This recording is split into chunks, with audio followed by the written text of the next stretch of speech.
Election ਇਸ ਵੇਲੇ ਪੂਰੀ ਜੋਬਨ ਤੇ ਆ, ਚੋਣ ਪ੍ਰਚਾਰ ਚੱਲ ਰਿਹਾ। ਕੱਲ੍ਹ ਤੁਸੀਂ ਐਸੇ ਪ੍ਰੋਗਰਾਮ ਦੇ ਵਿੱਚ ਚੈਨਲ ਪੰਜਾਬੀ ਦੇ ਉੱਤੇ ਡਿਬੇਟ ਦੇਖੀ, ਜਿਹਦੇ ਵਿੱਚ ਸਰੀ ਦੀਆਂ 4 ਰਾਈਡਿੰਗ ਦੇ ਲਿਬਰਲ ਪਾਰਟੀ ਤੇ NDP ਦੇ ਉਮੀਦਵਾਰ ਇੱਥੇ ਆਏ। ਉਹਨਾਂ ਨੇ ਆਪਸ ਵਿੱਚ ਬਹਿਸ ਕੀਤੀ, ਆਪਣੇ ਵਿਚਾਰ ਦੱਸੇ। ਕੰਜ਼ਰਵੇਟਿਵ ਪਾਰਟੀ ਨੂੰ ਵੀ ਚੈਨਲ ਪੰਜਾਬੀ ਨੇ ਸੱਦਾ ਦਿੱਤਾ ਸੀ, ਉਹ ਇੱਥੇ ਨਹੀਂ ਆਏ। ਬਾਕੀ ਰਾਈਡਿੰਗਸ ਦੇ ਵਿੱਚ 20 ਉਮੀਦਵਾਰਾਂ ਨੂੰ ਕਿਹਾ ਗਿਆ ਸੀ, ਪਰ ਸਾਨੂੰ ਨਹੀਂ ਕਿਸੇ ਨੇ ਉਸ ਕਿਸਮ ਦੀ ਅਪਰੋਚ ਕੀਤੀ। ਜਿਹੜੇ ਔਰ ਐਕਸੈਸੀਬਿਲਿਟੀ ਹੈ ਬਹੁਤ ਜ਼ਰੂਰੀ ਆ। ਜੇਕਰ ਇਹ ਉਮੀਦਵਾਰ ਜਿਹੜੇ ਨਹੀਂ ਆਉਂਦੇ ਤਾਂ ਇਹਦੇ ਪਿੱਛੇ ਤੁਸੀਂ ਸਮਝ ਸਕਦੇ ਹੋ ਕਿ ਉਹ ਕਿੰਨਾ ਕੁ ਲੋਕਾਂ ਦੇ ਲਈ, ਲੋਕਾਂ ਦੇ ਵਿੱਚ ਜਾ ਕੇ ਕਿੰਨਾ ਕੁ ਮਿਲਣਗੇ ਜਾਂ ਕਿੰਨੇ ਕੁ ਉਹਨਾਂ ਨੂੰ ਗੱਲ ਕਰ ਸਕਦੇ। ਜਿਹੜੇ ਆਏ ਉਹਨਾਂ ਦੇ ਅਸੀਂ ਬਹੁਤ ਉਹਨਾਂ ਦਾ ਧੰਨਵਾਦ ਵੀ ਕਰਦੇ ਹਾਂ ਕਿ ਉਹਨਾਂ ਨੇ ਆ ਕੇ ਇੱਕ ਦੂਜੇ ਦਾ ਸਾਹਮਣਾ ਕੀਤਾ ਔਰ ਲੋਕਾਂ ਦੇ ਨਾਲ ਗੱਲਬਾਤ ਕਰਨ ਦੀ, ਆਪਣੇ ਵਿਚਾਰ ਦੱਸਣ ਦੀ ਉਹਨਾਂ ਨੇ ਜਿਹੜੀ ਖੇਚਲ ਕੀਤੀ। ਇੱਕ ਇੱਕ ਕਰਕੇ ਅੱਜ ਇਸ ਪ੍ਰੋਗਰਾਮ ਦੇ ਵਿੱਚ ਰਾਈਡਿੰਗ ਬਾਰੇ ਗੱਲਬਾਤ ਕਰਦੇ ਹਾਂ। ਕੀ ਸਥਿਤੀ ਹੈ ਇੱਥੇ, ਕਿਸ ਕਿਸਮ ਦਾ ਕੱਲ੍ਹ ਡਿਬੇਟ ਹੋਇਆ, ਉਹਦੀਆਂ ਵੀ ਕੁਛ ਝਲਕੀਆਂ ਤੁਹਾਨੂੰ ਦਿਖਾਉਂਦੇ ਹਾਂ। ਸਰੀ ਨਿਊਟਨ ਸਾਡੇ ਪੰਜਾਬੀਆਂ ਦੀ ਇੱਕ ਇਹੋ ਜਿਹੀ ਰਾਈਡਿੰਗ ਜਿੱਥੇ ਨਿਗਾਹ ਟਿਕੀ ਹੁੰਦੀ ਹੈ ਲੋਕਾਂ ਦੀ, ਔਰ ਪੰਜਾਬੀਆਂ ਦਾ ਗੜ੍ਹ ਮੰਨਿਆ ਜਾਂਦਾ ਨਿਊਟਨ। 1,13,000 ਇੱਥੇ ਦੀ ਪਾਪੂਲੇਸ਼ਨ ਆ, ਬਹੁਤੇ ਸਾਊਥ ਏਸ਼ੀਅਨ ਆ, 60% ਦੇ ਕਰੀਬ। ਇਸੇ ਤਰ੍ਹਾਂ ਇਮੀਗ੍ਰੈਂਟਸ 51% ਦੇ ਕਰੀਬ ਜਿਹੜੀ ਇਸ ਰਾਈਡਿੰਗ ਦੀ ਪਾਪੂਲੇਸ਼ਨ ਦਾ ਹਿੱਸਾ ਨੇ। ਬਹੁਤ ਸਾਰੀ ਮਾਈਗ੍ਰੇਸ਼ਨ ਇੱਥੇ ਹੋ ਰਹੀ ਆ ਸਰੀ ਨਿਊਟਨ ਦੇ ਵਿੱਚ। ਪੰਜਾਬੀਆਂ ਦਾ ਗੜ੍ਹ ਮੰਨਿਆ ਜਾਂਦਾ। ਇੰਡੀਆ ਤੋਂ, ਪਾਕਿਸਤਾਨ ਤੋਂ, ਫਿਲੀਪੀਨ ਤੋਂ ਬਹੁਤ ਸਾਰੇ ਲੋਕ ਸਰੀ ਨਿਊਟਨ ਦੇ ਵਿੱਚ ਆ ਕੇ ਰਹਿੰਦੇ ਆ। ਸੁਖ ਧਾਲੀਵਾਲ ਇੱਥੋਂ ਮੈਂਬਰ ਪਾਰਲੀਮੈਂਟ ਨੇ, ਪਿਛਲੇ ਸਮੇਂ ਦੇ ਜਾਣੇ ਪਛਾਣੇ ਚਿਹਰੇ ਨੇ। ਕਾਫੀ ਉਹਨਾਂ ਦਾ ਲੋਕਾਂ ਦੇ ਵਿੱਚ ਹੋਲਡ ਆ। ਲੋਕਾਂ ਦੇ ਨਾਲ ਉਹਨਾਂ ਦੀ ਜਿਹੜੀ ਪਰਸਨਲ ਅਟੈਚਮੈਂਟ ਆ, ਲੋਕਾਂ ਦੇ ਨਾਲ ਗੱਲਬਾਤ, ਹਰ ਇੱਕ ਵਿਅਕਤੀ ਨੂੰ ਜਾਣਨਾ ਔਰ ਹਰ ਇੱਕ ਵਿਅਕਤੀ ਉਹਨਾਂ ਦੇ ਆਫਿਸ ਦੇ ਵਿੱਚ ਪ੍ਰੋਬਲਮਸ ਲੈ ਕੇ ਜਾਂਦਾ। ਇਸ ਗੱਲ ਲਈ ਉਹ ਜਾਣੇ ਜਾਂਦੇ ਆ। ਲਿਬਰਲ ਪਾਰਟੀ ਦੀ ਪੱਕੀ ਸੀਟ ਮੰਨੀ ਜਾਂਦੀ ਹੈ। ਜਿੱਥੇ ਸੁਖ ਧਾਲੀਵਾਲ ਇਹ ਸੀਟ ਜਿੱਤ ਜਾਂਦੇ ਆ, ਉੱਥੇ ਉਹਨਾਂ ਨੂੰ ਪ੍ਰਚਾਰ ਕਰਨ ਦੇ ਲਈ ਬਾਕੀ ਥਾਵਾਂ ਦੇ ਉੱਤੇ ਵੀ ਭੇਜਿਆ ਜਾਂਦਾ ਵੀ ਤੁਹਾਡੀ ਸੀਟ ਜਿੱਤੀ ਪਈ ਹੈ ਅਤੇ ਤੁਸੀਂ ਐਡਮਿੰਟਨ, ਕੈਲਗਰੀ ਜਾਂ ਅਲਬਰਟਾ ਦੇ ਵਿੱਚ ਜਾ ਕੇ ਪ੍ਰਚਾਰ ਕਰੋ। ਆਮ ਤੌਰ 'ਤੇ ਵੱਖ-ਵੱਖ ਪਾਰਟੀਆਂ ਇਸੇ ਤਰ੍ਹਾਂ ਕਰਦੀਆਂ। ਸਰੀ ਨਿਊਟਨ ਦੇ ਵਿੱਚ ਪਿਛਲੀ ਵਾਰੀ 45% ਵੋਟਾਂ ਸੁਖ ਧਾਲੀਵਾਲ ਲੈ ਕੇ ਗਏ ਸੀ। 18,328 ਵੋਟਾਂ ਸੁਖ ਧਾਲੀਵਾਲ ਨੂੰ ਪਈਆਂ ਸੀ। ਅਤੇ ਦੂਜੇ ਨੰਬਰ 'ਤੇ NDP ਦੇ ਉਮੀਦਵਾਰ ਹਰਜੀਤ ਸਿੰਘ ਗਿੱਲ, ਜਿਹੜੇ ਕਿ ਉਹ ਵੀ ਬਹੁਤ ਹਰਮਨ ਪਿਆਰੇ ਉਮੀਦਵਾਰ ਨੇ, 11,853 ਵੋਟਾਂ ਪਈਆਂ ਸੀ। ਪਿਛਲੀ ਵਾਰੀ ਜਦੋਂ ਹਰਜੀਤ ਸਿੰਘ ਗਿੱਲ ਖੜ੍ਹੇ ਹੋਏ ਸੀ ਤਾਂ ਲੱਗਦਾ ਸੀ ਇੱਕ ਵੱਡੀ ਟੱਕਰ ਕੋਈ ਵਿਅਕਤੀ ਸੁਖ ਧਾਲੀਵਾਲ ਨੂੰ ਦੇ ਸਕਦਾ ਹੈ, ਕਿਉਂਕਿ ਬ੍ਰੌਡਕਾਸਟਰ ਨੇ, ਲੋਕ ਉਹਨਾਂ ਨੂੰ ਬਹੁਤ ਪਸੰਦ ਕਰਦੇ ਨੇ, ਹਰਜੀਤ ਸਿੰਘ ਗਿੱਲ। ਪਰ ਉਹ ਦੂਜੇ ਨੰਬਰ 'ਤੇ ਰਹਿ ਗਿਆ ਸੀ। 11,854 ਵੋਟਾਂ ਹਰਜੀਤ ਸਿੰਘ ਗਿੱਲ ਹੋਰਾਂ ਨੂੰ ਪਈਆਂ ਸੀ। ਇਸੇ ਤਰ੍ਹਾਂ ਹਰਪ੍ਰੀਤ ਸਿੰਘ ਕੰਜ਼ਰਵੇਟਿਵ ਪਾਰਟੀ ਤੋਂ ਜਾਣੇ ਪਛਾਣੇ ਚਿਹਰੇ ਸੀ, ਉਹ ਵੀ ਪਿਛਲੇ ਸਮੇਂ ਤੋਂ ਖੜ੍ਹਦੇ ਆ ਰਹੇ। ਉਹ ਵੀ ਕਿਉਂਕਿ ਬ੍ਰੌਡਕਾਸਟਰ ਸੀ। 8500 ਵੋਟ ਉਹਨਾਂ ਨੂੰ ਪਈ ਸੀ। ਰਬਾਬ ਖਹਿਰਾ ਗ੍ਰੀਨ ਪਾਰਟੀ ਤੋਂ ਸੀ, 1296 ਵੋਟਾਂ ਪਈਆਂ ਸੀ। ਥੋੜ੍ਹੀਆਂ ਬਹੁਤੀਆਂ ਵੋਟਾਂ ਜਿਹੜੀਆਂ ਹੋਰ ਉਮੀਦਵਾਰਾਂ ਨੂੰ ਪਈਆਂ ਸੀ। ਹੁਣ ਇਸ ਵਾਰ ਜਿਹੜੀ ਟੱਕਰ ਆ, ਉਹ ਤਿੰਨੋਂ ਪਾਰਟੀਆਂ ਦੇ ਉਮੀਦਵਾਰ ਇੱਥੇ ਖੜ੍ਹੇ ਨੇ। ਟੱਕਰ ਸਿੱਧੀ ਨਜ਼ਰ ਆ ਰਹੀ ਹੈ। ਇੱਕ ਜਿਹੜੀ ਲਿਬਰਲ ਪਾਰਟੀ ਅਤੇ NDP ਦੇ ਵਿਚਕਾਰ ਆ। ਲਿਬਰਲ ਪਾਰਟੀ ਦੇ ਉਮੀਦਵਾਰ ਸੁਖ ਧਾਲੀਵਾਲ ਨੇ ਅਤੇ ਕੰਜ਼ਰਵੇਟਿਵ ਪਾਰਟੀ ਦੇ ਸ਼ਾਇਦ ਮੋਹਸਨ ਨੇ, ਪੀਪਲ ਪਾਰਟੀ ਦੇ ਜੈਨੀਫਰ ਸਿੰਘ ਨੇ ਅਤੇ NDP ਦੇ ਅਵਨੀਤ ਜੌਲ ਨੇ। ਅਵਨੀਤ ਜੌਲ ਵੀ ਇੱਕ ਬੜਾ ਨੌਜਵਾਨ ਜਿਹਦੀ ਗੱਲਬਾਤ ਦੇ ਵਿੱਚ ਉਹਦੇ ਕੋਲ ਕਾਫੀ ਜਾਣਕਾਰੀ ਆ। ਉਹਨਾਂ ਦੇ ਨਾਂ ਦੀ ਵੀ ਕਾਫੀ ਚਰਚਾ ਆ ਕਿ ਇਸ ਵਾਰੀ ਕਿਸ ਤਰ੍ਹਾਂ ਦੀ ਇਹ ਟੱਕਰ ਰਹਿੰਦੀ ਹੈ। ਹਾਲਾਂਕਿ ਜਿੱਦਾਂ ਪਹਿਲਾਂ ਜ਼ਿਕਰ ਕੀਤਾ ਆ ਕਿ ਸੁਖ ਧਾਲੀਵਾਲ ਇੱਥੇ ਪਿਛਲੇ ਲੰਬੇ ਸਮੇਂ ਤੋਂ ਵਿਚਰਦੇ ਆ ਰਹੇ ਨੇ ਅਤੇ ਲਿਬਰਲ ਦੀ ਇਹ ਪੱਕੀ ਸੀਟ ਮੰਨੀ ਜਾਂਦੀ ਹੈ, ਪਰ ਇਸ ਵਾਰੀ ਟੱਕਰ ਅਵਨੀਤ ਜੌਲ ਦੇ ਰਹੇ ਨੇ। ਕੱਲ੍ਹ ਡਿਬੇਟ ਦੇ ਵਿੱਚ ਕੀ ਗੱਲਬਾਤ ਹੋਈ, ਇੱਕ ਪਾਰਟ ਸੀਗਾ ਉਹਦੇ ਵਿੱਚ ਜਿਹਦੇ 'ਚ ਕ੍ਰੋਸ ਫਾਇਰ ਸੀਗਾ ਕਿ ਇੱਕ ਉਮੀਦਵਾਰ ਦੂਜੇ ਉਮੀਦਵਾਰ ਨੂੰ ਕੁਐਸਚਨ ਪੁੱਛ ਸਕਦਾ ਅਤੇ ਦੂਜਾ ਉਮੀਦਵਾਰ ਫਿਰ ਪਹਿਲੇ ਉਮੀਦਵਾਰ ਨੂੰ ਕੁਐਸਚਨ ਪੁੱਛ ਸਕਦਾ। ਆਪਸ ਦੇ ਵਿੱਚ ਜਿਹੜੇ ਕੁਐਸਚਨ ਸੀ ਉਹਦੀ ਝਲਕ ਤੁਹਾਡੇ ਲਈ ਦਿਖਾਉਂਦੇ ਹਾਂ ਅਗਲੀ ਰਾਈਡਿੰਗ ਡਿਸਕਸ ਕਰਨ ਤੋਂ ਪਹਿਲਾਂ। Mr. Johl, NDP has been continuously asked, whether they will prop up the Conservative government under O'Toole. And because there's no answer so far from your leader. Right now, if we look at this way, voting for NDP is voting for O'Toole and the Conservative government. Why would your leader not come truthful to the public what his decision is going to be? I'd like to say that's a good question, but I can't honestly say that it is. Why would an NDP leader be thinking about working with anybody else? We are focused on forming a government in this country, we are focused on people, and we are focused on building communities all across this country. We are asking voters to go to the polls, and we are asking voters, which party do you think aligns most with your values? Values of fairness, values of compassion, values of honesty, and values of transparency in our government. That question has no place for a federal leader of the NDP. So I can say it's a good question. Now, I will add to that, when you say that a vote for the NDP is a vote for somebody else, it is so sad that your government promised before 2015 that that was going to be the final election in this country that was first past the post. So questions of strategic voting were supposed to have ended with your government. It has been 6 years and you have not fulfilled that promise. And constituents have told me that they are now NDP supporters and they are championing the cause of Jagmeet Singh because we will finally have a modern democratic system and proportional representation for all Canadians in this country. Mr. Johl, you talked about environment. You talked about poverty. I can tell you the last time I remember, in 2005, the Liberal government signed Kelowna Accord to help Indigenous people. Fantastic. And we also signed Canada Child Benefits. And you know what happened? NDP supported the Conservative government at that time to bring the Liberal government down. And you know what happened? Kyoto, gone. Kelowna, gone. Mr. Dhaliwal, even if Kyoto were still here, this government has never met one of its climate targets. Not one. All targets, ever, I tell you, ever. By 2050, you have never met we will have one. a zero net By emissions. 2050, we will have no targets left to meet because civilization may not be the way that it is today. We can't wait until 2050. All right, thank you so much, Mr. Johl and Mr. Dhaliwal. When you hear remember the bells, your 30-second warning. At the buzzer, unfortunately, your mics are then silenced. Mr. Johl, you now have the opportunity to pose a question to Mr. Dhaliwal, on which you are able to have then a 2-minute debate. Okay. Well, I was going to pose a different question, but I was so surprised in our previous conversations about how you described this government's approach to Afghanistan as diligent. I think people in Surrey Newton and across this country should be very, very deeply worried if the pictures they're seeing on their TV screens, if that's what diligent means to this government. So I'm going to ask a question about foreign affairs. Your leader and the Prime Minister, Justin Trudeau, talks about Canada having a feminist foreign policy. I'm wondering if you can explain to Canadians what that means, and how does that align with selling billions of dollars of arms and weapons to a nation like Saudi Arabia? And how is it that under your government, we have been the second largest arms supplier to the Middle East? So what is a feminist foreign policy, and how does that fit into it? When it comes to foreign policy, I can take a pride, that the Liberals have had a balanced policy. It came to Syria, when 2015 election we were going through. We had seen the crisis there. And which government that came up and helped those Syrian refugees to come here is Liberal government, right? And now comes to Afghanistan issue, and the government has shown Can you please explain what a feminist foreign policy is? I'm not sure what that means. 20,000 Afghanistan. I don't want numbers, I want an explanation. What is a feminist foreign policy? What does that mean? But certainly when it comes to the foreign affairs policy, we got to be fair. What does a feminist foreign policy mean? Your Prime Minister and your leader keeps talking about it. What does it mean? Because I can't figure it out when you're sending arms, billions of dollars worth of weapons to a country like Saudi Arabia. What is a feminist foreign policy? When it comes to Liberals, we always been the peacekeeper. Okay? And why were we rejected a seat at the UN Security Council? That's what we did. And in fact, you when it spent comes millions to NATO, of dollars we of are the taxpayer only money. government, I tell you right now. And it was the Conservative. I hope the Conservative was here to answer, but I can tell you, if there is one government that came forward when it comes to the international policy, making sure that the vulnerable people are the ones that are helped, it is the Liberal government. So you haven't answered my question. You've talked about other stuff, and I will just share this. If you want to talk about Canada having a balanced and fair foreign policy, it's complete nonsense. Look at the past 10 years. Our foreign policy has been in disarray. Your government spent millions of dollars, over $2 million of taxpayer money, on some sort of campaign to get a seat at the UN Security Council. Your government failed. Last year, the international community said, no, we do not want Canada to have this seat because your foreign policy does not meet with our international partners. It's been a disaster from the start, and it continues to be that way. All right, gentlemen, the time for that question is now up. Mr. Dhaliwal, you may now pose a question to which there will be a 2-minute debate. First of all, Mr. Johl, I know the last time you seeked a nomination was in Falls Creek, Vancouver, right? And now you're running in Surrey Newton. As far as my record, from day one, I've been here, I have raised my family, I have had my business here, and I have served the constituent. People knew that Sukh Dhaliwal is a Surrey Newton person. I want to know whether your heart is here in Surrey Newton or still in Vancouver.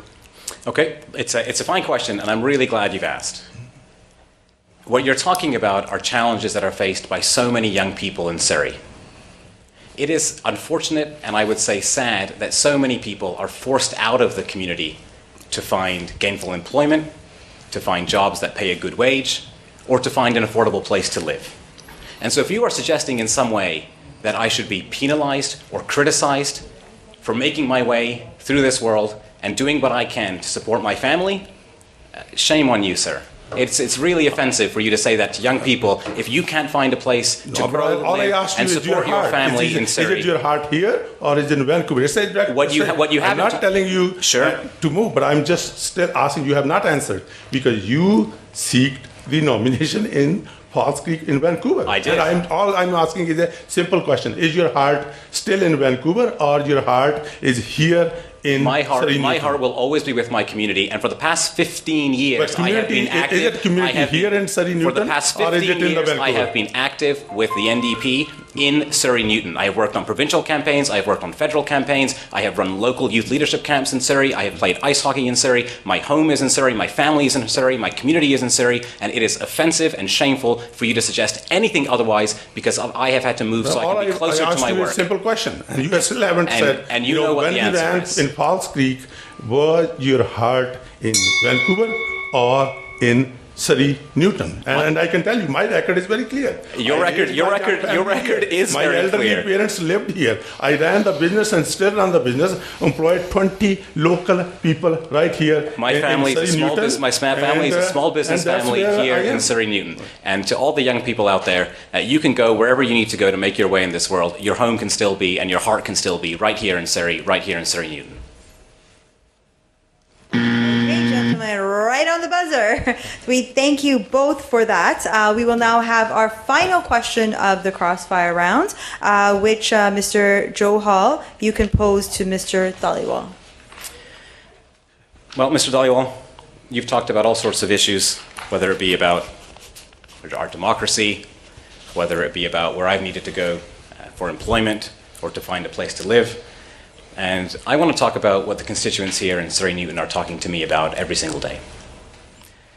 When people fall ill, they should be able to access healthcare and medication with their health card and not with their credit card. Canada is the only wealthy country in the world with a universal healthcare system that does not include universal coverage for prescription medication. We pay the third highest prices for prescription medication anywhere in the world. This has all happened under Conservative governments and more recently under your government. Now, I was listening to the previous debate and I was very surprised at the representative from the Liberal Party talking about some recent report. It was in 1997 when the Liberal government at that time said, oh yeah, maybe we should have this thing where we can support people with their medications. And they had a report and they decided to do nothing about it. 24 years later, you're still talking about reports, haven't included it in your budget, and Canadians want to know, why did you vote against, on February 24th, 2021, Bill C-213, that was supposed to support people with access to medication. You voted against it, and your constituents and I want to know why. First of all, Mr. Johl, I want to tell you, and I'm sure you will agree, that it was the Liberal government that brought in a universal healthcare system, and we are still proud of it, and we still want to keep that universal healthcare system alive, irrespective where people live, what their economic background is. Everyone should have an equal right to access the universal healthcare, and I'm sure you will agree with that. Why did you vote against helping people with their prescription medication? Why did you vote against it? Because the NDP, because they have never been in the government and they have no chance to form the government, and they can bring in any plan on the paper, but they would not be able to deliver how they can pay for it and how they can administer that. If you look in the platform, it's very clear how we're going to do it. We will make sure that when it comes to pharmacare, we will bring it in a very constructive way that it helps families, and at the same time, we have resources to fund it. ਇਸ riding ਦੇ ਵਿੱਚ ਤੁਸੀਂ ਦੇਖਿਆ ਸਾਰੇ Newton ਦੇ ਵਿੱਚ ਅਵਨੀਤ ਜੌਲ ਤੇ ਸੁਖ ਧਾਲੀਵਾਲ ਆਪਸ ਦੇ ਵਿੱਚ ਕਿਸ ਤਰੀਕੇ ਦੇ ਨਾਲ ਆਪਣੇ ਆਪਣੇ ਲੌਜਿਕ ਦਿੰਦੇ ਨੇ, ਆਪਣੇ ਆਪਣੇ ਦੋਵਾਂ ਦੇ ਨਜ਼ਰੀਏ ਨੇ। ਦੂਜੀ ਦੋਸਤੋ ਬੜੀ ਇੱਕ ਚਰਚਾ ਵਾਲੀ ਸੀਟ ਹੈ ਸਾਰੀ ਨਿਊਟਨ। ਰਣਦੀਪ ਸਿੰਘ ਸਰਾਏ ਇੱਥੋਂ ਮੈਂਬਰ ਪਾਰਲੀਮੈਂਟ ਨੇ 2 ਵਾਰੀ ਬਣ ਚੁੱਕੇ ਨੇ, ਰਾਜਨੀਤੀ ਦੇ ਵਿੱਚ ਆਏ ਸੀ। ਪਹਿਲਾਂ ਸਰੀ ਨਿਊਟਨ ਤੋਂ ਚੋਣ ਲੜਨਾ ਚਾਹੁੰਦੇ ਸੀ। ਸੁਖ ਧਾਲੀਵਾਲ ਦੇ ਖਿਲਾਫ ਨੋਮੀਨੇਸ਼ਨ ਵੀ ਲੜੀ ਗਈ ਸੀ, ਪਰ ਬਾਅਦ ਦੇ ਵਿੱਚ ਨੋਮੀਨੇਸ਼ਨ ਹਾਰ ਗਏ। ਸੁਖ ਧਾਲੀਵਾਲ ਨਿਊਟਨ 'ਚ ਜਿੱਤ ਗਏ ਸੀ ਤੇ 2015 ਦੇ ਵਿੱਚ ਉਹ ਸਰੀ ਨਿਊਟਨ ਤੋਂ ਜਿੱਤ ਗਏ ਸੀ। ਫਿਰ ਸਰੀ ਸੈਂਟਰ ਤੋਂ ਜਿੱਤ ਗਏ ਸੀ ਤੇ ਫਿਰ 19 ਦੇ ਵਿੱਚ ਵੀ ਉਹ ਸਰੀ ਸੈਂਟਰ ਤੋਂ ਜਿੱਤ ਗਏ ਸੀ। ਸਰੀ ਸੈਂਟਰ 1,18,000 ਦੇ ਕਰੀਬ ਪਾਪੂਲੇਸ਼ਨ ਆ। ਇੱਥੇ ਸਾਊਥ ਏਸ਼ੀਅਨ 35% ਨੇ, ਜਿਹੜੇ ਨਿਊਟਨ ਦੇ ਵਿੱਚ 60% ਤੋਂ ਉੱਥੇ ਨੇ, ਇੱਥੇ 35% ਸਾਊਥ ਏਸ਼ੀਅਨ ਨੇ। ਅੰਗਰੇਜ਼ੀ ਤੋਂ ਬਾਅਦ ਦੂਜੀ ਜਿਹੜੀ ਸਭ ਤੋਂ ਵੱਧ ਭਾਸ਼ਾ ਬੋਲੀ ਜਾਂਦੀ ਉਹ ਪੰਜਾਬੀ ਆ ਇਸ ਥਾਂ ਦੇ ਉੱਤੇ।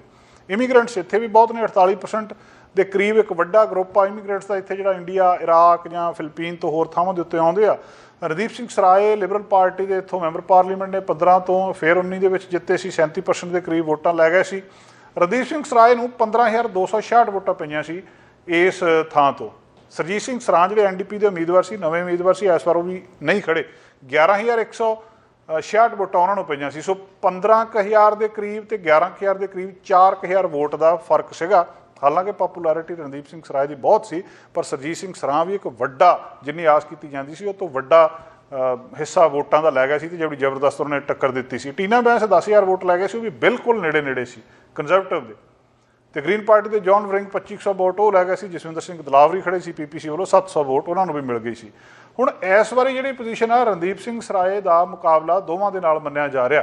ਰਣਦੀਪ ਸਿੰਘ ਸਰਾਏ ਪਿਛਲੀ ਵਾਰੀ ਇੱਥੋਂ ਜੇਤੂ ਰਹੇ ਆ, ਇਸ ਵਾਰੀ ਫਿਰ ਲਿਬਰਲ ਪਾਰਟੀ ਦੇ ਉਮੀਦਵਾਰ ਨੇ। ਟੀਨਾ ਬੈਂਸ ਕੰਜ਼ਰਵੇਟਿਵ ਪਾਰਟੀ ਦੇ ਨਾਲ ਵੀ ਉਹਨਾਂ ਦਾ ਮੁਕਾਬਲਾ ਆ ਤੇ ਸੋਨੀਆ ਗਾਂਧੀ NDP ਦੇ ਨਾਲ ਵੀ ਮੁਕਾਬਲਾ ਆ। ਅਸੀਂ ਜਿਹੜਾ ਇੱਥੇ ਸੱਦਾ ਦਿੱਤਾ ਸੀ ਨਾ ਸਾਰਿਆਂ ਨੂੰ, ਸੋਨੀਆ ਗਾਂਧੀ ਸਾਡੇ ਕੋਲ ਆਏ ਸੀ NDP ਦੇ, ਉਹਨਾਂ ਨੇ ਇਸ ਡਿਬੇਟ ਦੇ ਵਿੱਚ ਹਿੱਸਾ ਲਿਆ। ਟੀਨਾ ਬੈਂਸ ਕੰਜ਼ਰਵੇਟਿਵ ਪਾਰਟੀ ਦੇ ਇੱਥੇ ਨਹੀਂ ਆਏ। ਇਸ ਰਾਈਡਿੰਗ ਦੇ ਵਿੱਚ ਕੀ ਹੋ ਸਕਦਾ, ਇਹਨਾਂ ਉਮੀਦਵਾਰਾਂ ਦੀ ਆਪਸ ਦੇ ਵਿੱਚ ਕੀ ਗੱਲਬਾਤ ਆ, ਕੀ ਕੱਲ੍ਹ ਡਿਬੇਟ ਦੇ ਵਿੱਚ ਹੋਇਆ, ਆਓ ਦੇਖਦੇ।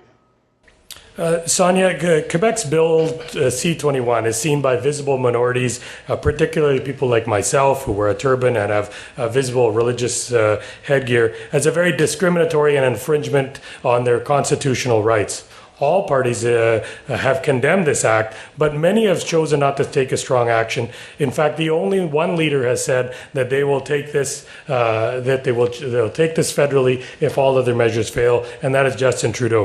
Can you tell me why Jasmeet Singh ruled out intervening in such a discriminatory policy that posed a threat to minorities of all faiths? Well, all I can say is that when we look at the track record of Jagmeet Singh, he is always fighting for marginalized people. He himself, being a person of color, wearing a turban, I can assure you that he will fight for the rights of the people and himself. So I think that if there hasn't been a statement, there will be a statement from him, and especially because when we are talking about rights of marginalized people, of visible minorities, and the discriminatory practices, especially in Quebec, we have to make sure that those are being addressed, because people, and we look at Jagmeet Singh as a representative, as a leader who will fight for those issues. So I have full faith in our leader, and I have full faith that he will make a statement that will be impactful and will be actionable. But he's already ruled it out. He said, I will not have any federal intervention in that matter. So despite looking like a visible minority, wearing the religious significant attire and of a Sikh, he has said as a federal leader, and he is the federal leader, he's not a provincial leader, he said he will not intervene in that. And that's simply just to get votes in that province or for some other reasons. But what do you have to say to Amrit Kaur or others who had to leave the province and lose their jobs because of such discriminatory practice, that your federal leader has said he will not intervene in that? Well, I can only assure you that for me as a representative, we will make sure that people are not discriminated against. And so if he has taken that stance for now, and I can also say that Mr. Trudeau has also made different statements at different times in order to win the votes. Okay, so Sonia, sorry, thank you so much. The time is now up. We just want to remind all of our candidates that when you hear that bell, that is a 30-second warning to wrap up your thoughts. At that point, when you hear the buzzer, your mic is then silenced. So now we'll move on to Ms. Sonia Andy. Sonia, you may pose a question to which there will be a 2-minute open debate. Okay. So the NDP has pledged to eliminate prescription drug costs, and Mr. Trudeau and the Liberal government have been promising to lower drug costs since 2015. So after 6 years, we're hearing the same promises from your party. Why should Canadians believe that you will follow through with that promise now? Sure, and thank you for asking that. We've already done the first Hoskins report, which was done in the first years, to find out how we can actually develop a actual viable pharmacare plan. That has been done, after which we devised a plan of how to buy drugs at a much lower cost by collectively buying them on behalf of all Canadians, so all provinces. And I'm proud to say just a few weeks ago, Nova Scotia was the first province to actually implement a pharmacare plan with the federal government, and we're going to work with every single province, just like we did $10 a day childcare. We announced it. We did our first deal here in British Columbia, and other deals like Manitoba have already been done. We are actually speaking with action, and pharmacare is next on the table. Just like one province has already implemented it, we will do it on the rest of the provinces as well. Right, and so, however, we have seen that pharmacare has been on the table for many years. The Liberals have been promising that for many years. What we tend to find is that when it's election time, that's when a lot of promises or action is taken. Same thing with $10 childcare. You know, that is something that the NDP has been proposing for a long time. So just going back to pharmacare, what has taken so long, and how come these promises are somewhat being delivered when it's close to the election? No, in fact, it was done right after the 2015 mandate. The report was commenced immediately. It took former Minister of Health Hoskins a few years to develop that by consulting with every single member of parliament, every single premier of the country, and first leaders of the territories, and then dealing with the best way to actually implement it so it's cost effective and it saves Canadians money. And after that, the second phase was implemented to reduce the cost of drugs when they're purchased, and the first agreement's already been done. So he'll continue, leadership of Prime Minister Justin Trudeau will continue and implement those going forward. However, I can say that the Conservatives as well as the Liberals have voted down. Sorry, Sonia. So when that buzzer goes, when you hear that bell, you got 30 seconds to take the train to the station. Yeah. So we're now going to move on to Mr. Randeep Sarai. You may now pose a question to which there will be a 2-minute, it's an open debate. So please feel free to interject when you feel the need to. Sure. Canadians know that the NDP has committed to a very ambitious target of building 500,000 new homes across Canada to combat housing affordability. However, the NDP hasn't given any pricing strategy on how they intend to accomplish this into reality. How much will it cost the federal government to buy 500,000 or build 500,000 new homes? How much would it cost someone to access these homes? And would certain groups be prioritizing gaining access to those homes? If so, who'd be determined?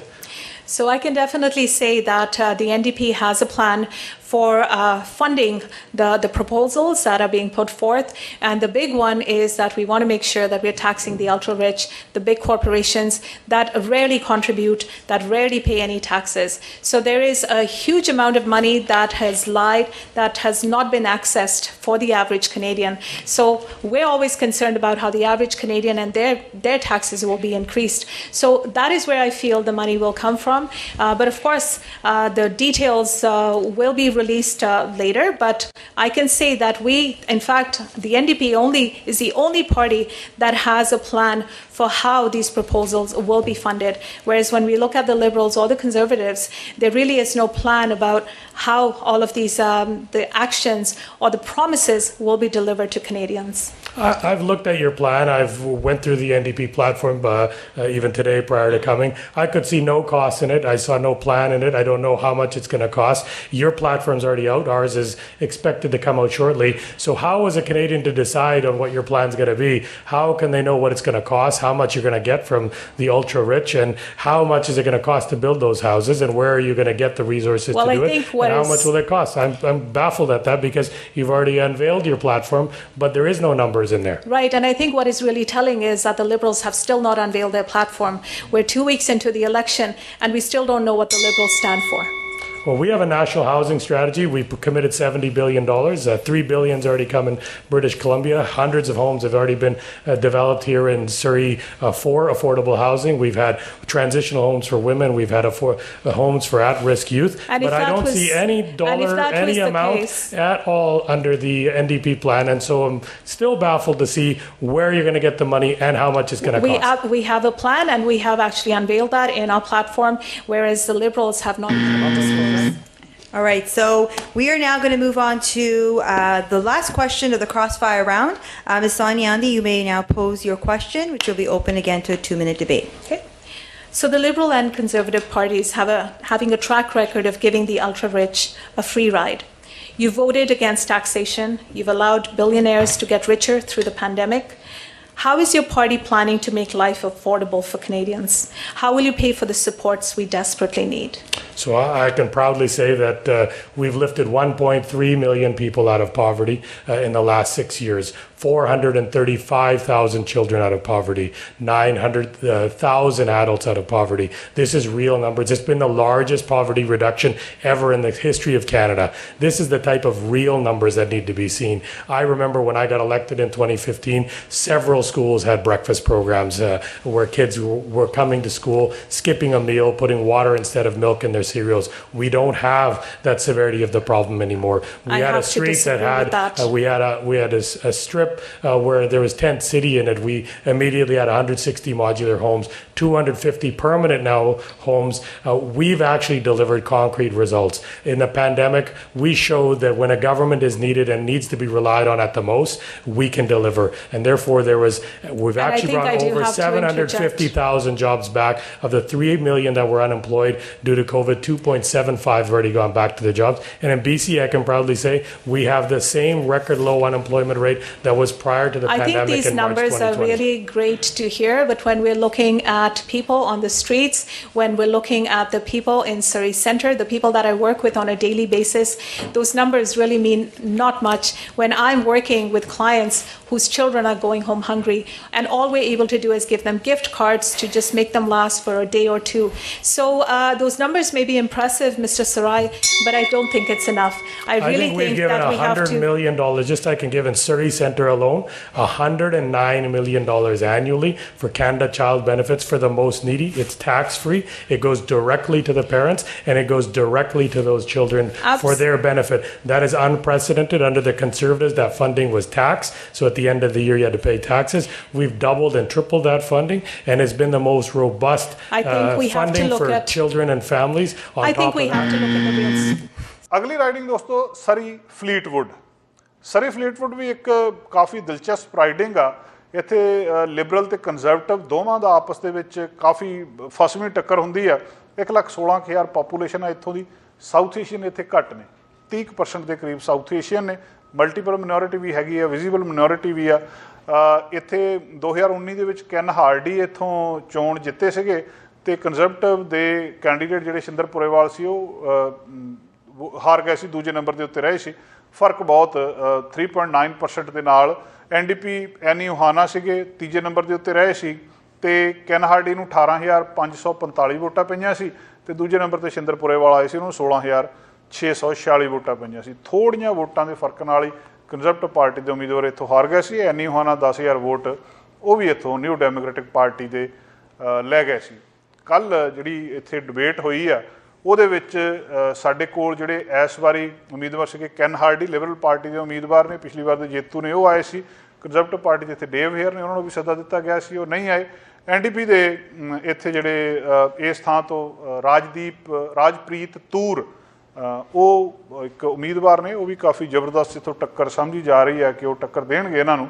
ਸੋ ਰਾਜਪ੍ਰੀਤ ਤੂਰ ਤੇ can Hardy, ਇਹਨਾਂ ਦੋਹਾਂ ਦੀ ਆਪਸ ਦੇ ਵਿੱਚ ਕੀ ਗੱਲਬਾਤ ਹੋਈ, ਕੀ ਇਹਨਾਂ ਦੋਹਾਂ ਨੇ ਇੱਕ ਦੂਜੇ ਨੂੰ ਸਵਾਲ ਪੁੱਛੇ ਤੇ ਕੀ ਉਹਨਾਂ ਨੇ ਜਵਾਬ ਦਿੱਤੇ, ਆਓ ਦੇਖਦੇ। Great. Well, thank you for the opportunity to pose this question. Since I started in federal politics in about 2014, I have been out knocking on doors and talking to our constituents. Leading up to the 2015 campaign, I had knocked on over 35,000 doors. In the 2019 campaign, we continued to build and got up to over 60,000 doors that we had talked to over time. And in this campaign, we are really moving through and having meaningful conversations with our constituents and residents. I'd like to know from my NDP opponent how many doors he has knocked, the things that he is hearing on the doorsteps, and how that fits in with the NDP plan, because I know that the things that I'm hearing in the door, the Liberals are including in our plan to move forward, and it makes for very exciting conversations on the doorsteps. So how many doors have you been knocking, and what lessons or what messages are you hearing? Yeah, it's an excellent question. I don't understand how the number of doors knocked is a measure of somebody's quality or somebody's ability to perform, right? I don't think that is measured. Now, I was a regular employee when I was, entered into politics because of the SkyTrain, and I want to talk about that. But now I am a small business owner. I have a business to run. I am a regular person who is seeing that this politician, the full-time politician who have a lot of time and resources on their hands, are failing us. Even during a climate crisis and these housing crises, these kind of times, the politicians are facing us. So I am stepping in. I might not have knocked as many doors as you, but from the very beginning, I worked with a lot of people here. I was a director of many associations here. I worked with a lot of healthcare workers. I single-handedly, when no politicians was able to stand up for the SkyTrain, and everybody said it is LRT, I was the one who stood up and made it a political issue. I protested in front of the TransLink demonstrations, and that brought that issue. I even formed a party when I was working as a full-time employee. I formed a party. I ran for mayor. I gathered up 6 people to run for councillors, and we had open houses full of people. Right. So I brought those issues to the attention. I turned the direction of the debate itself. Thank you. Thank you for giving me that opportunity to express that. Okay. There's still a little bit of time, I think, before our buzzer. Okay. 20 seconds. So remember, this is an open debate. So if he's talking, you can talk too. Okay, if you have something to say, we can hash it out. I would like to say that I would like to say what you have to say. Your party has been in power all this time, and all this climate crisis is still unfolding. What exactly have you guys done? Yeah, and I would like to say that, to your point, small business is the heart of our community, and I commend you for being in small business. I would say that to me it's not about necessarily that knocking doors is the only thing, but to me it's a very important way to have conversations with my community. Otherwise we end up with Ottawa becoming the voice in our community as opposed to our voice we are doing it in a much... That is why, to me, having those conversations on the doorsteps is so important. I know the types of messages that I'm hearing from my constituents, and that gives me the ideas and the mandate to fight for things. Yeah, I am doing it in a more technological way. Mr. Jayaprakash, so now the time is up. The buzzer has sounded. I do want to remind you, this is an open debate. So you necessarily, not that I want to add fuel to the fire or the passion here, but if he's talking, you have something to say, it's an open debate. But you have 2 minutes. So when you hear that bell, that's your, you want to get something in, that's the time. So this is a little bit different than the panelist question portion of the evening, all right? Okay, so Mr. Jayaprakash, you will now have the opportunity to pose a question to Mr. Aldag, to which there will be a 2-minute time frame for an open debate. All right, thank you. John, with all the respect, my question to you is about the Loblaws. I believe you will remember. The Loblaws is a company that posted $221 million quarterly profit. And they're also the company who was in a 16 years price fixing deal to increase the price of bread. And this is something, how grocery prices are now. And this is such a company. This is a company that voted against giving minimum wage to their workers. But now, as a solution to climate change, Justin Trudeau and your government gave $12 million to Loblaws to replace their refrigeration, right? Why would you give taxpayers' dollars to such a company, such a profitable company, a company would has such a bad reputation, the money allocated for climate change, for these kind of things? Well, thank you for continuing to raise attention to the issue of climate change and the climate crises that we're in. I would say that the challenge that we have is that we cannot pick winners and losers when we get into the debate on climate change and the fight against climate change. We have to go for everybody and make the inroads where we can. Loblaws, we know, as a large corporation, has a huge environmental footprint. And so it's about where can government assist any business they have actually billions reduce in their profits. emission targets. Why can't they use that profit? Why do they have to use taxpayers' dollars? And what you're doing is you're picking your winners and losers as opposed to keeping the eye on the goal. I think the only and that's losers actually here to reduce are the people. greenhouse They emissions. are the ones losing their money to this big corporation. Well, and we believe that we need to work across sectors. We need to work in the oil and gas sector, which also has a lot of money behind it, but they are huge emitters. So the transportation sector has contributes. So the government basically has no leverage in talking to them. There is no way you can be, you have to do something about climate change, then use your profit. No, you cannot do that. You have to, we have to pay them. I think the issue is that the NDP wants to go after businesses and try to make them pay their bill. They'll take away the competitiveness of our businesses. A Liberal government is very much about working with everybody, from big businesses, from small businesses, from individuals, to address something that is, as you said in your comments, probably the biggest crises that our civilization has seen. I am myself a small business owner. I'm a technology business owner. I don't feel NDP is against me. NDP is fighting for me, for all of us. Well, and I would say that a Liberal government, with our platform, with our commitments we made, the achievements that we have delivered over the past 6 years, really speaks to that we have a plan and we are implementing it. We are making a change. We've invested more than $100 billion in climate change. That is more than any government. Why couldn't you put a plan on your website? So far, even after NDP election, there it is. Put the plan? So we were looking. Maybe next time I'm going to have the buzzer up here, so I just kind of light up when time is up. But all right. Well, thank you so much for that, Mr. Aldag. You now can pose your final question, which will be open to a 2-minute debate with Mr. Jayaprakash. Sure. Well, as we've heard in the media posing the question to the NDP leader, the question has come up about if the Conservatives were to get any sort of edge on this campaign, would they prop them up? We know that in the past the NDP have collaborated with the Conservatives, and we've seen things like the end of the Kyoto Accord in 2005 when the NDP voted with the Conservatives to bring down the Paul Martin government. We saw $10 a day childcare died as a result of that.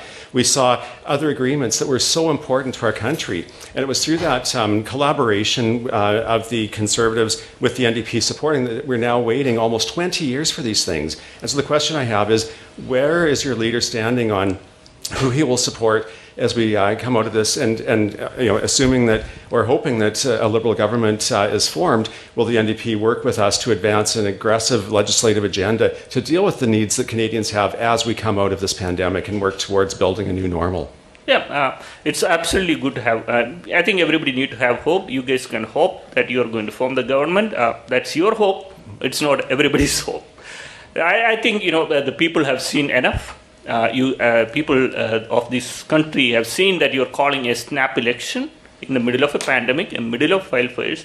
I think this time they can see through the smoke. Well, I would say that on the conversations that I'm having on the doorsteps, there is an excitement for the work that our government has been doing. There's a level of support, unlike I've seen in the last couple of years, because people are feeling optimistic again. They feel very much that the government backed them during COVID, that we had all of these programs that help businesses and individuals survive. And I think that there is an excitement for a Liberal government. So let's go back to the issue you raised, the pharmacare, especially the overall health care. This is something NDP has been championing for decades. And even after all these decades of liberal rules, conservative rules, we are still talking about, let's do this. Let's put some more money. The thing is, the NDP has good policy discussions, but they will not form government. They will not be able to implement. We are the only one who does not have a full healthcare coverage here in this country, right? You are still doing it after even these decades. Well, so this maybe the people can see that this is the chance to give it to try a new person. A new we've party. already spoken earlier this evening that our government has committed to healthcare improvements, significant healthcare improvements, and in fact right? that will continue to make a difference in the healthcare that Canadians have, and it's working across a number of issues that Canadians are facing by having conversations on the streets that our government understands what the needs of our citizens are, of our residents are, and that's how we can fight for them. Yeah, you are going and having the conversation, but we are a party of the people, fighting for those people, and each one we are fighting for each one of the citizens of this country. Thank you so much, Mr. Jayaprakash. And now, Mr. Jayaprakash, you will have the opportunity to ask your last and final question to Mr. Aldag. All right, okay. My question is about the audits being done by CRA. Since Justin Trudeau has taken power, the number of audits done by CRA for the large corporation has gone down by 30%. And if I give you some more statistics, the amount of money they are collecting has gone down, and also the number of cases in which they are able to retrieve that money has gone down from around 5,000 to 2,000. So my question now is, why is the Liberals giving a free ride for this corporation? Why are you constraining CRA from doing this audit in the way they used to do? This is the money that we need for a lot of services, healthcare, and many other public services. Well, I think that in your question, the premise is that the NDP doesn't support big business and that they're going to tax the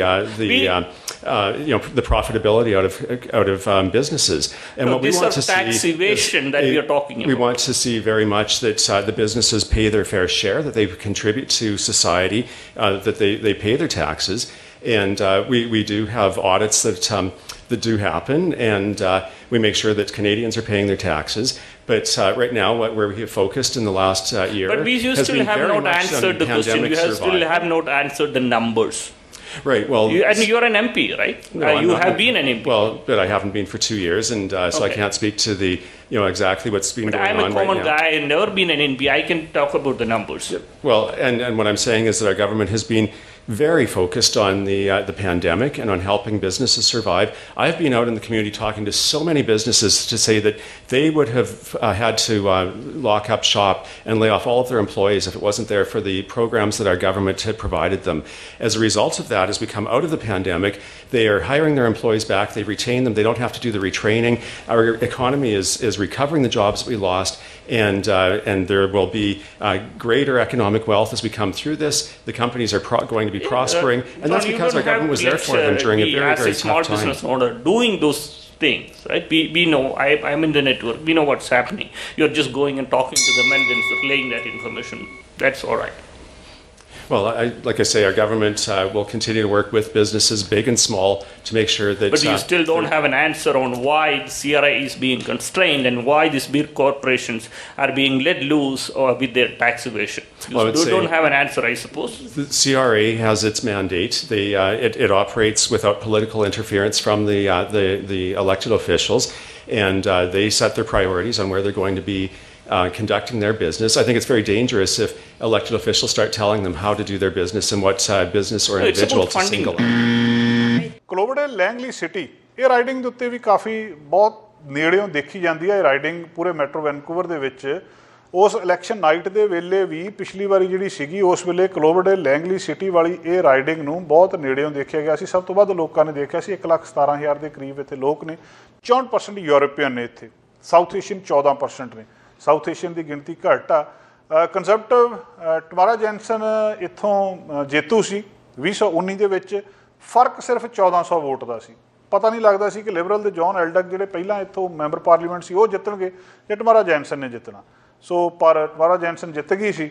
lead ਉਹਨਾਂ ਦੀ ਸੀਗੀ 20,936 ਵੋਟਾਂ ਪਈਆਂ ਸੀ conservative ਨੂੰ, ਅਤੇ ਦੂਜੇ number 'ਤੇ John ਐਲਡਕ ਆਏ ਸੀ ਜਿਹਨਾਂ ਨੂੰ 19,542 ਵੋਟਾਂ ਪਈਆਂ ਸੀ। ਸੋ ਲਿਬਰਲ ਦੇ ਉਮੀਦਵਾਰ ਇਸ ਵਾਰੀ ਵੀ ਉਹੀ ਨੇ।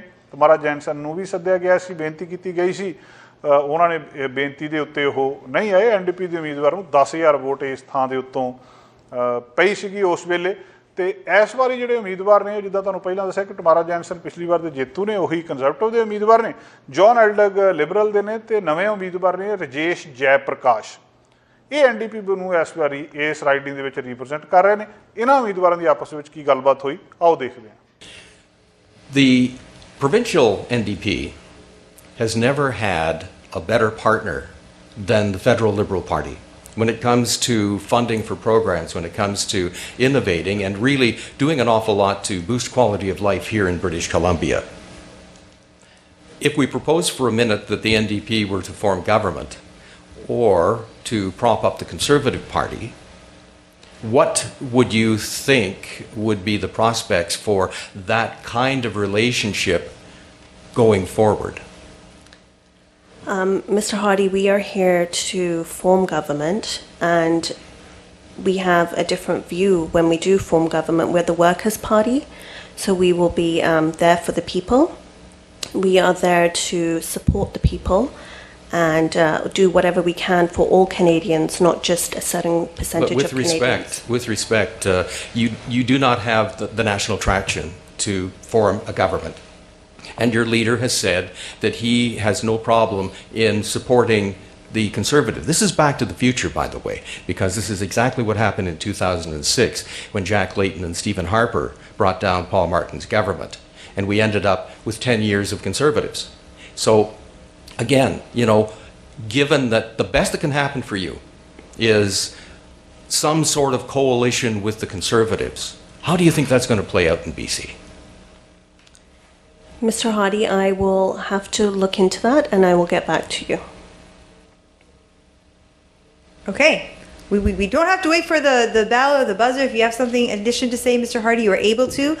We still have some time left in our 2-minute round. We have 1 minute left. So if anybody has anything they'd like to say at this matter, please. Well, actually, I have something to say.